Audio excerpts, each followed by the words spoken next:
Dear children, welcome you all in the online classes of Bishop Academy. In the previous class, we shall discuss about the capacitance and concept of capacitor. And in this class, we shall discuss about parallel plate capacitor. सबसे पहले हम जान लेते हैं parallel plate capacitor होता क्या है. This is the most commonly used capacitor. यानी कि सबसे ज़्यादा जो यूज़ किया जाने वाला कैपेसिटर है वो हमारा पैरेलल प्लेट कैपेसिटर है. होने को तो स्फेरिकल कैपेसिटर भी होता है, सिलेंड्रिकल कैपेसिटर भी होता है, लेकिन सबसे ज़्यादा जो यूज होता है वो पैरेलल प्लेट कैपेसिटर होता है. और सिलेबस में भी हमारे सिर्फ पैरेलल प्लेट कैपेसिटर है. स्फेरिकल कैपेसिटर और सिलेंड्रिकल कैपेसिटर हायर क्लासेस में आप पढ़ोगे, ठीक है ना. पैरेलल प्लेट कैपेसिटर क्या होता है सबसे पहले जान लें. दो प्लेट्स जब एक दूसरे के पैरेलल रखे जाएं तो ये बनाता है पैरेलल प्लेट कैपेसिटर. ठीक है, ये हमारा पैरेलल प्लेट कैपेसिटर है. इसकी सरफेस चार्ज डेंसिटी अगर प्लस सिग्मा हो और इसकी माइनस सिग्मा हो तो आपको मैंने जो है एनसीईआरटी एक प्रॉब्लम में फर्स्ट चैप्टर के बताया था कि इन दोनों के बीच में जो इलेक्ट्रिक फील्ड ई होता है वो सिग्मा अपान एप्सिलॉन नॉट होता है. पीछे एक वीडियो में मैंने क्वेश्चन बताया था फर्स्ट चैप्टर का, जब हमने प्लेन शीट, याद करिएगा गॉस थ्योरम का जो सेकेंड एप्लीकेशन है, electric field due to infinitely long uniformly charged plane sheet, उसका एक फार्मूला निकाला था E equals to sigma upon 2 epsilon naught. और मैंने कहा था कि जब दो प्लेट हो और दोनों की चार्ज डेंसिटी सेम हो, एक पर प्लस हो एक पर माइनस हो, तो उन दोनों प्लेट के बीच जो इलेक्ट्रिक फील्ड होता है वो उसका फार्मूला होता है E equals to sigma upon epsilon naught. ठीक है ना. तो ये हमारा फार्मूला होता है इलेक्ट्रिक फील्ड का दो प्लेट्स के बीच. अब देखो हमें देखना है पैरेलल प्लेट कैपेसिटर क्या होता है. तो बोलेंगे हम इसमें parallel plate capacitor is a capacitor in which two parallel slits are two equal and opposite charged plane sheets are separated by a small distance. फिर से एक बार सुन लीजिए. Parallel plate capacitor is the arrangement of two parallel plates having equal and opposite charge density, surface charge densities separated by a small distance d. एक small distance d से separated होता है और इनका जो सरफेस एरिया है, जो sheets होती है इस तरह की होती है, इनका एरिया जो हमने a माना है. अब हमें यहां पर देखना है capacity of parallel plate capacitor का डेफिनेशन आप पास करके लिख लेंगे. ठीक है ना, मैंने जो बोला है वही लिखना है.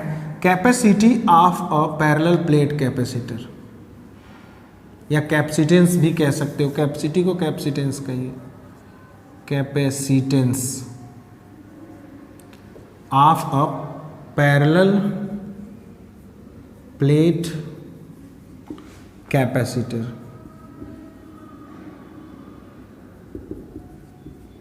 पैरेलल प्लेट कैपेसिटर का capacitance.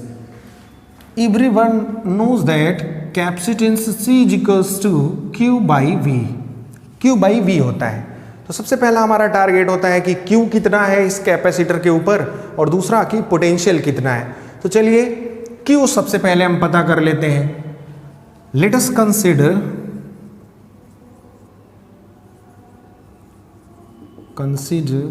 a parallel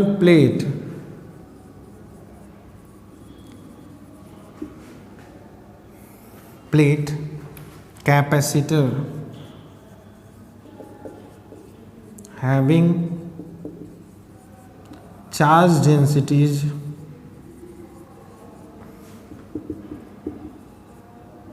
plus sigma and minus sigma separated by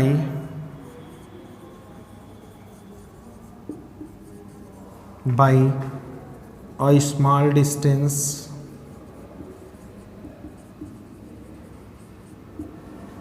d, having area A area है. हमें क्या पता करना है? कैपेसिटेंस का फॉर्मूला निकालना है। तो capacitance C is equals to, sorry पहले हमें चार्ज निकालना है, Q पता कर लिया जाए पहले, फिर V पता कर लेंगे। Q इक्वल्स टू, याद होगा आपको, सिग्मा इंटू ए होगा। वैसे सिग्मा इक्वल्स टू होता है Q बाई ए, तो यहाँ से Q इज इक्वल्स टू हो जाएगा सिग्मा बाई ए। इतना ही पॉजिटिव वाले पे पॉजिटिव चार्ज होगा और इतना ही निगेटिव वाले पे निगेटिव चार्ज होगा। तो दोनों में से कोई एक हमें चार्ज लेना है, तो हमने क्या किया, सिग्मा इंटू ए ले लिया, ये हमारा Q का वैल्यू आ गया। अब हमें पता करना है पोटेंशियल डिफरेंस, ठीक है, दोनों प्लेट्स के बीच। तो दोनों प्लेट्स के बीच जो है पोटेंशियल डिफरेंस जो है, याद करिए एक फार्मूला हमारे पास होता है E is equals to V by r, ठीक है। यहाँ से V इज इक्वल्स टू अगर निकालना है हमें, potential difference is equals to, तो हो जाएगा electric field into distance between plates. R क्या है यहाँ पर, डिस्टेंस है, इलेक्ट्रिक फील्ड E है, आर जब मल्टीप्लाई होगा तो डिस्टेंस बिटवीन प्लेट्स, ठीक है। अब हम potential difference V is equals to मिल जाएगा, electric field E equals to है सिग्मा अपान एप्सिलॉन नॉट। देखिए हमने ऑलरेडी यहाँ लिख लिया है, सिग्मा अपान एप्सिलॉन नॉट होता है दोनों प्लेट्स के बीच, और दोनों के बीच डिस्टेंस जो है वो D है। अब क्या करते हैं, हम C वाले फार्मूले में पुट कर देते हैं। तो C इज इक्वल्स टू होता है Q का वैल्यू है sigma into A upon V का वैल्यू है sigma D upon epsilon not, sigma D upon epsilon naught. तो एप्सिलॉन नॉट न्यूमरेटर में चला जाएगा, sigma sigma cancel, epsilon naught A upon D। This is the capacitance C of a parallel plate capacitor. ये formula है हमारे किसी parallel plate capacitor के capacitance का। अब यहां से कुछ कंक्लूजन हम निकाल सकते हैं। इफ एरिया ऑफ प्लेट्स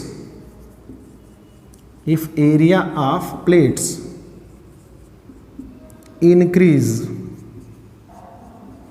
अगर एरिया ऑफ प्लेट्स इंक्रीज करेगा तो हमारा कैपेसिटेंस क्या होगा, इंक्रीज होगा। देन कैपेसिटेंस इंक्रीजेज,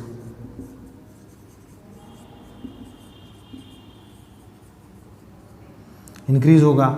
यदि D को हम बढ़ाएंगे, D को अगर हम बड़ा करेंगे तो कैपेसिटी घटने लगेगा।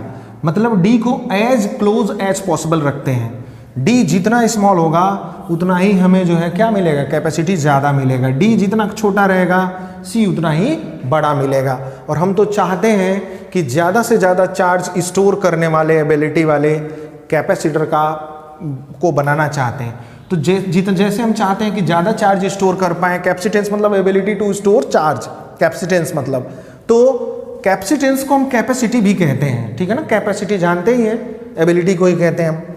तो capacitance of a capacitor is inversely proportional to D। जो C है ना वो इनवर्सली प्रोपोर्शनल है, D मतलब दोनों प्लेट के बीच का सेपरेशन। अगर D को बढ़ाओगे तो C घटने लगेगा, इसलिए हम C डिस्टेंस को एज मच एज क्लोज रखते हैं, नज़दीक से नज़दीक हम रखते हैं, ठीक है ना। तो ध्यान याद रखिएगा formula C is equals to epsilon naught A upon D, जहाँ A जो है इन सीट्स का एरिया है। सीट पूरा पैरेलल ऐसे होते हैं, पूरे सीट ऐसे होगा, तो ये एरिया है हमारा, और D जो है इन दोनों प्लेट्स के बीच के सेपरेशन को हम कहते हैं, ठीक है ना। और इन दोनों के बीच जो इलेक्ट्रिक फील्ड होता है E is equals to sigma upon epsilon naught होता है। तो ये एक फॉर्मूला हमारा पैरेलल प्लेट कैपेसिटर का के कैपेसिटेंस का है, ठीक है ना। तो डेरिवेशन इसका ध्यान से देख लीजिएगा, बहुत आसान है। Q निकालेंगे, फिर हम V निकालेंगे, दोनों को पुट कर देंगे, हमको मिल जाएगा कैपेसिटेंस, ठीक है। अब हम capacitance of parallel plate capacitor,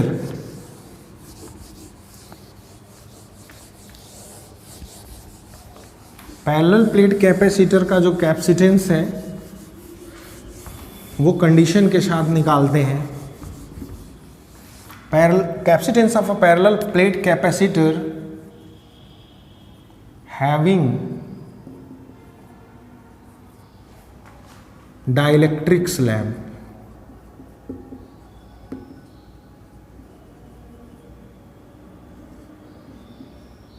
यानी कि जो हमारा पैरेलल प्लेट कैपेसिटर हमने अभी थोड़ी देर पहले जो चूज किया था, ये हमारे पास पैरेलल प्लेट कैपेसिटर है।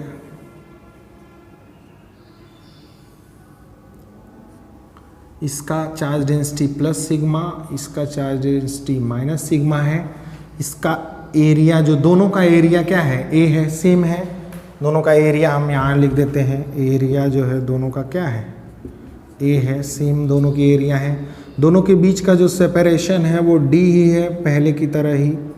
लेकिन अब पिछले वाले और इस केस में क्या है, यहाँ पर लिख दिया गया है हैविंग डाइलेक्ट्रिक स्लैब, तो इसके बीच में जो है एक डाइलेक्ट्रिक स्लैब डाल दिया गया है।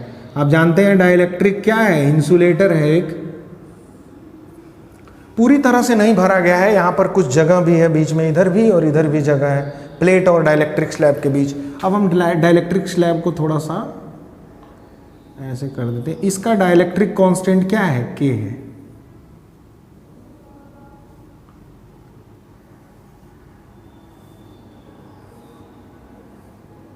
ये हमारा डाइलेक्ट्रिक स्लैब है और इस डाइलेक्ट्रिक स्लैब का जो थिकनेस है वो टी है, यहाँ पे गिवन है क्वेश्चन में। इसका थिकनेस जो है वो टी थिकनेस का है। एक डाइलेक्ट्रिक स्लैब है जिसका थिकनेस यहाँ पर टी है, ठीक है ना। अब जो है हमें क्या करना है, इस तरह के सिस्टम वाले जिसमें डाइलेक्ट्रिक स्लैब डाला हो, ऐसे पैरेलल प्लेट कैपेसिटर का क्या पता करना है, कैपेसिटी पता करना है हमें, ठीक है ना। के जो है डाइलेक्ट्रिक कांस्टेंट है ये यहाँ पर। चलिए, आपको सभी को पता है कि कैपेसिटेंस सी का जो फार्मूला होता है वो Q/V होता है, ठीक है ना। यहाँ पर हम कंसीडर करते हैं, let us consider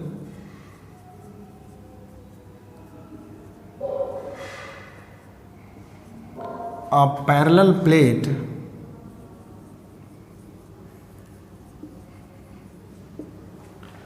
capacitor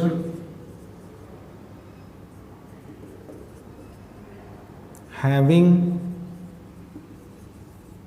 charge density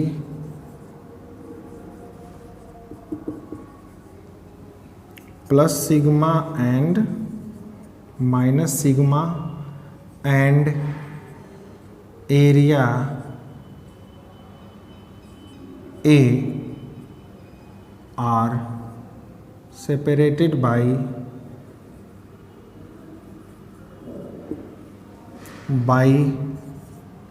a distance d apart. A dielectric slab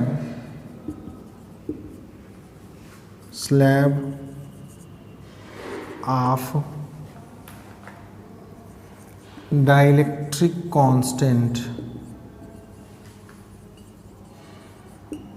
constant K is and thickness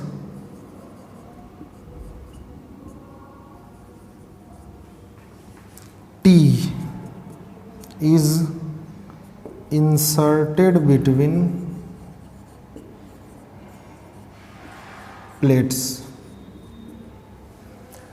देखिए हमने क्या किया, हमने मान लिया let us consider a parallel plate capacitor having charge densities plus sigma and minus sigma and area A R separated by a distance D. हमने मान लिया कि दो पैरेलल प्लेट कैपेसिटर हैं जिनकी चार्ज डेंसिटी सिग्मा और माइनस सिग्मा है, जो कि डी सेपरेशन पे है, और एरिया क्या है, ए है, एक प्रत्येक सीट का, दोनों में प्रत्येक का क्या है, एरिया, हर एक का, ईच एरिया हैविंग ए। और dielectric slab of dielectric constant K, बीच में फिगर में भी दिख रहा है के डाइलेक्ट्रिक कांस्टेंट का, and thickness T is inserted between plate. ऊपर भी थिकनेस टी है, नीचे भी, भले ही थोड़ा पतला दिख रहा है, बनाने का मिस्टेक है, इसको हम सीधा कर लेते हैं यहाँ से।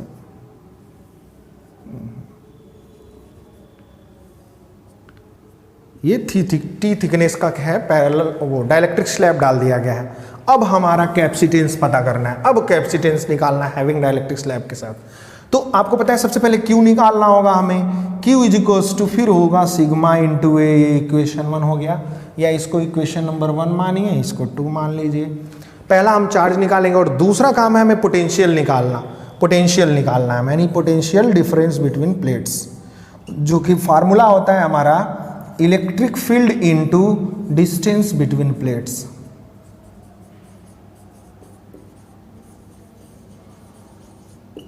अब यहां समस्या क्या है कि ये हमारे दोनों जो है प्लेट्स हैं, इनके बीच अब एक डाइलेक्ट्रिक स्लैब आ गया है।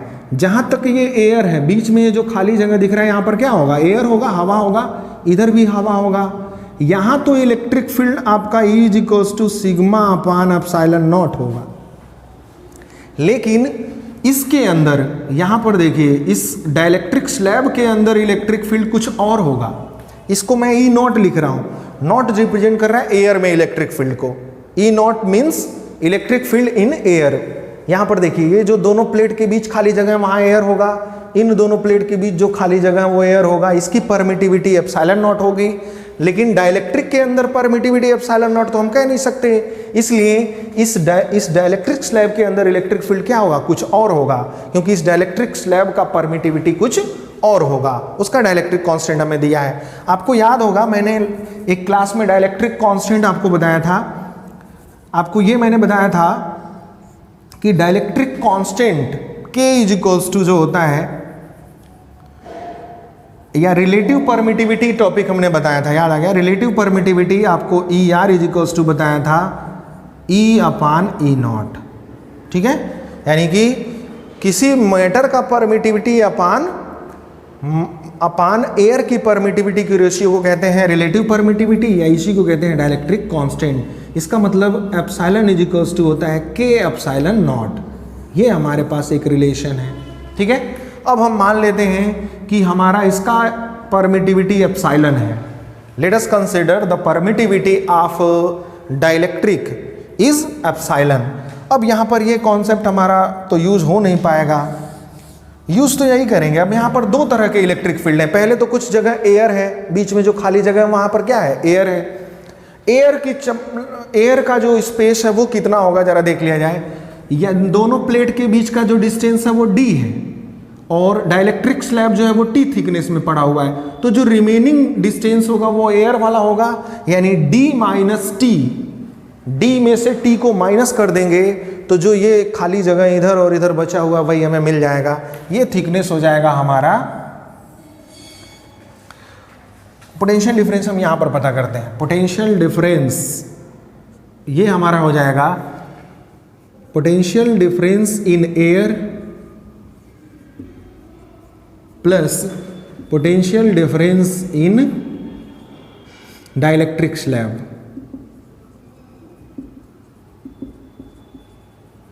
दो तरह का पोटेंशियल मिलेगा। एयर में जो है खाली जगह बीच में है, यहाँ कुछ अलग पोटेंशियल। यहाँ पोटेंशियल क्या हो जाएगा, E is equals to E into D minus T हो जाएगा। E है आपका इलेक्ट्रिक फील्ड, और एयर के अंदर इलेक्ट्रिक फील्ड होता है सिग्मा अपान एप्सिलॉन नॉट, अभी हम रख देंगे। दूसरा, इस एयर वाले का थिकनेस जो हमें मिलेगा टोटल D है, उसमें से T पार्ट जो है डाइलेक्ट्रिक है, तो रिमेनिंग पार्ट एयर है, वो हो जाएगा D माइनस T। प्लस करेंगे। अभी प्लस क्यों कर रहे हैं, कारण ये है कि ये हमारा पोटेंशियल है, ये भी पोटेंशियल है, और दोनों पोटेंशियल जो होता है वो हमारा कैसा क्वांटिटी होता है, स्केलर क्वांटिटी होता है। और पोटेंशियल जब स्केलर क्वांटिटी होते हैं तो सीधे उनको हम क्या कर लेंगे, ऐड कर लेंगे।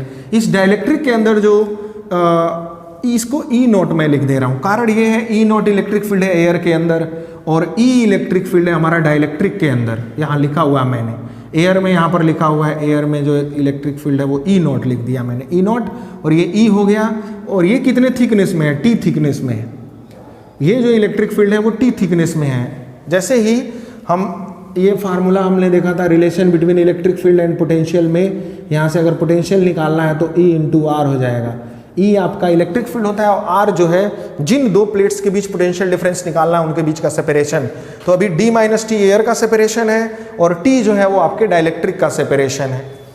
अब देखो E को हम रिप्लेस करते हैं, सबसे पहले वैल्यू पुट करते हैं। E का वैल्यू यहाँ पर E नॉट का वैल्यू है हमारे पास sigma upon epsilon naught D minus T। E का वैल्यू इसके अंदर जो इलेक्ट्रिक फील्ड होगा वो हो जाएगा sigma upon epsilon. Epsilon naught नहीं लिख सकते क्योंकि इसका परमिटिविटी एप्सिलॉन है, इंटू T। और आपको पता है एप्सिलॉन इज इक्वल्स टू होता है K इंटू एप्सिलॉन नॉट, तो हम लिख सकते हैं ये V इक्वल्स टू हमें सब मिल रहा है, V is equals to sigma upon epsilon naught D minus T plus sigma upon epsilon की जगह पे हम रखने जा रहे हैं K into epsilon naught into T. ठीक है, जो इनमें कॉमन है उनको बाहर कर लीजिए। v इज इक्वल्स टू मिल जाएगा हमको sigma upon epsilon naught, common हो गया, ब्रैकेट में बचेगा d minus t plus t upon K. यहाँ से सिग्मा निकल गया, यहाँ से एप्सिलॉन, टी अपॉन के बस बचा हुआ है। ये हमारा पोटेंशियल हो गया। ये हो गया इक्वेशन नंबर 3। अब हम क्या करते हैं, इक्वेशन 1 से कैपेसिटेंस का फॉर्मूला हम लिखना चाहें तो फ्रॉम इक्वेशन 1 से C इज इक्वल्स टू हमको मिल जाएगा Q की वैल्यू है इक्वेशन 1 में sigma into A upon V का वैल्यू जो है इक्वेशन 3 में आया हुआ है sigma upon epsilon naught in bracket D minus t plus t upon K. ये हो गया हमारा, सिग्मा से सिग्मा कैंसिल हो जाएगा और एप्सिलॉन नॉट न्यूमरेटर में चला जाएगा तो C इक्वल्स टू बन जाएगा, सिग्मा से सिग्मा कैंसिल हो गया, epsilon naught A upon, epsilon naught तो ऊपर चला गया, बस ये ब्रैकेट बचेगा D minus t plus t upon K. ये हमारा जो है C का फार्मूला हो जाएगा।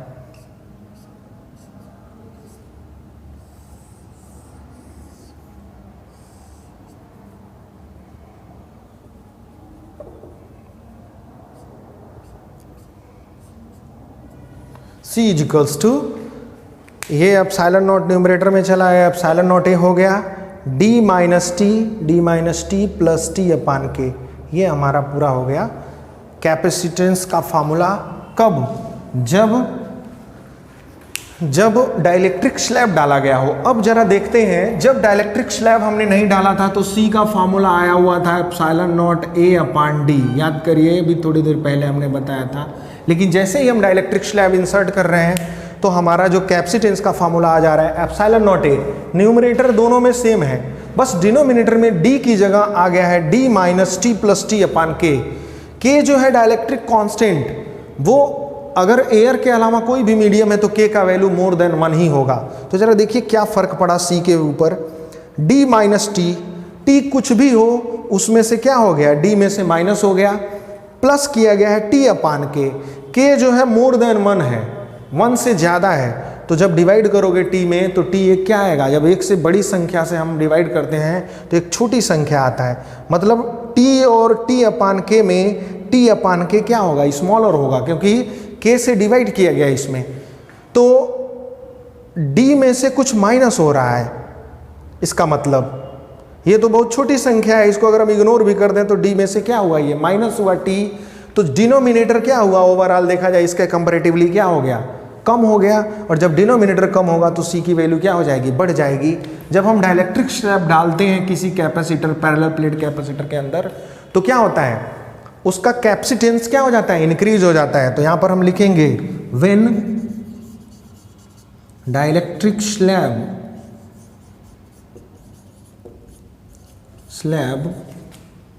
Inserted in parallel plate capacitor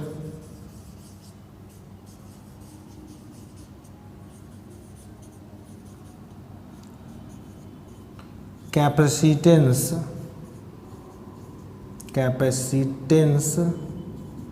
increase.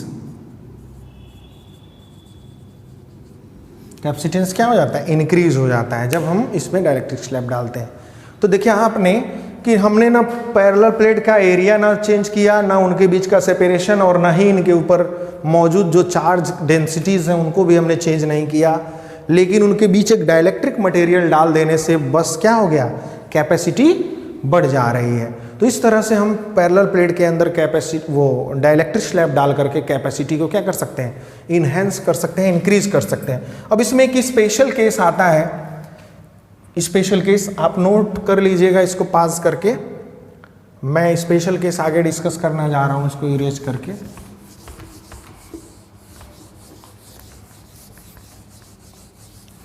क्या है वो स्पेशल केस? स्पेशल केस ये है कि व्हेन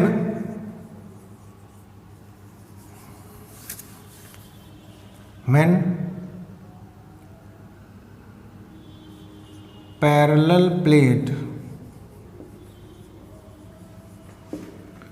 प्लेट कैपेसिटर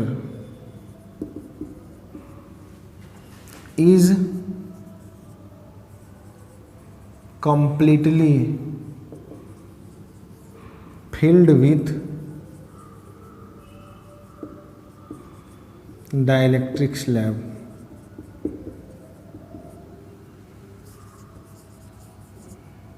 मतलब ये है कि यदि हमारा जो ये डाइलेक्ट्रिक स्लैब जिसका थिकनेस हमने टी लिया था, अगर इसको कंप्लीटली इनके बीच की जगह को अभी पार्शियली फिल्ड किया था ना, किनारे किनारे एयर भी थे, अगर इसको पूरी तरह से भर दिया जाए, जैसे ये देखिए इधर, अगर इसमें एक भी जगह हम खाली ना छोड़ें, पूरी तरह से दोनों के बीच के स्पेस को, दोनों प्लेट्स के बीच के स्पेस को हम क्या करें, डाइलेक्ट्रिक स्लैब से फिल कर दें, तो अब देखा जाए तो ये जो टी थिकनेस है वो बढ़ के क्या हो जाएगा, डी के बराबर हो जाएगा, जितना दोनों के बीच पहले से स्पेस था पूरी की पूरी तरह से डाइलेक्ट्रिक स्लैब से भर दिया गया। दैट इज, इसका मतलब हो जाएगा कि जो टी है वो किसके इक्वल हो गया, डी के। अब हम क्या करेंगे, इस एक्सप्रेशन में सी में टी की प्लेस पे डी पुट कर देंगे, तो हो जाएगा ये epsilon naught A divided by D minus T, D minus T के प्लेस पर भी क्या पुट कर देंगे, डी, टी की जगह डी, प्लस टी के प्लेस पर फिर डी रख देंगे, डी अपान के। ठीक है, ये डी माइनस डी से कट जाएगा। ठीक है, अब यहाँ पर हमारा फॉर्मूला बचेगा epsilon naught A upon d upon K numerator में जाएगा, तो ये हो जाएगा C is equals to K into epsilon naught A upon d. अब जरा इसको ध्यान से देखिए, epsilon naught A upon d, epsilon naught A upon d, ये पैरेलल प्लेट कैपेसिटर का कैपेसिटेंस का फॉर्मूला है जब डाइलेक्ट्रिक स्लैब नहीं डाला गया है। लेकिन अगर हम कंप्लीटली फिल्ड कर दे रहे हैं डाइलेक्ट्रिक स्लैब से, तो के टाइम्स हो जा रहा है हमारा कैपेसिटी। मतलब अगर हम इसके अंदर डाइलेक्ट्रिक स्लैब जो है के इक्वल्स टू 4, डाइलेक्ट्रिक कांस्टेंट 4 वाला डाल रहे हैं, तो हमारा capacity 4 into parallel plate capacitor की कैपेसिटी के बराबर हो जा रहा है। इसका मतलब 4 टाइम्स बढ़ जाएगा। तो जब पूरी तरह से अगर हम भर देंगे डाइलेक्ट्रिक कांस्टेंट से, अगर हम अपने पैरेलल प्लेट के बीच के स्पेस को, तो हमारा डाइलेक्ट्रिक कांस्टेंट जो कैपेसिटेंस है वो उतने टाइम्स बढ़ जाएगा। यदि 4 वाला डालेंगे तो 4 टाइम्स बढ़ जाएगा, 8 वाला डालेंगे तो 8 टाइम्स बढ़ जाएगा, अगर 20 वाला डालेंगे तो 20 टाइम्स बढ़ जाएगा। मतलब हम डाइलेक्ट्रिक स्लैब डाल करके कैपेसिटर्स के बीच के कैपेसिटर्स के कैपेसिटेंस को क्या कर सकते हैं, बढ़ा सकते हैं।